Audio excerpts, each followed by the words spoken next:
کیا یہ لوگ اس کے مضمون ظاہر ہونے کے منتظر ہیں؟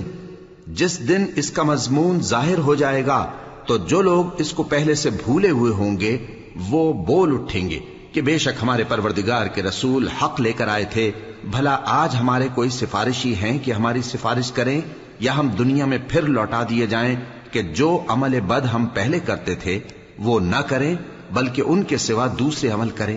بے شک ان لوگوں نے اپنا نقصان کیا اور جو کچھ یہ افترا کیا کرتے تھے ان سے سب جاتا رہا۔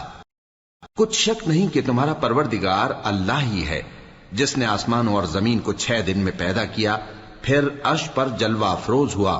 وہی رات کو دن کا لباس پہناتا ہے کہ وہ اس کے پیچھے دوڑتا چلا آتا ہے، اور اسی نے سورج اور چاند اور ستاروں کو پیدا کیا، سب اس کے حکم کے مطابق کام میں لگے ہوئے ہیں۔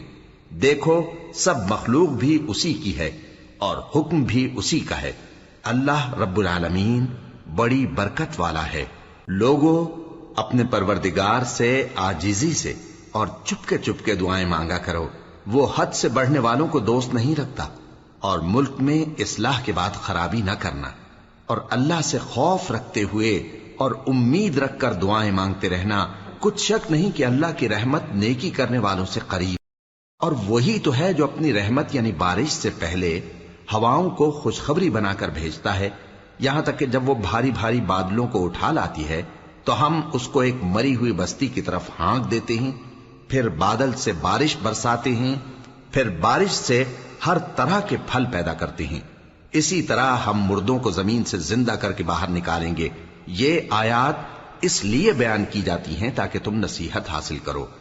اور جو زمین پاکیزہ ہے اس میں سے سبزہ بھی پروردگار کے حکم سے نفیس ہی نکلتا ہے، اور جو خراب ہے اس میں سے جو کچھ نکلتا ہے ناقص ہوتا ہے۔ اسی طرح ہم آیتوں کو شکر گزار لوگوں کے لیے پھیر پھیر کر بیان کرتے ہیں۔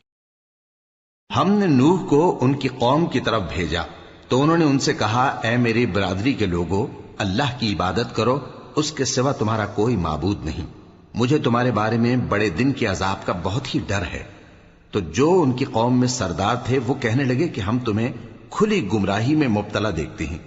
فرمایا، اے قوم، مجھ میں کسی طرح کی گمراہی نہیں ہے، بلکہ میں پروردگار عالم کا پیغمبر ہوں، تمہیں اپنے پروردگار کے پیغام پہنچاتا ہوں اور تمہاری خیر خواہی کرتا ہوں، اور مجھ کو اللہ کی طرف سے ایسی باتیں معلوم ہیں جن سے تم بے خبر ہو۔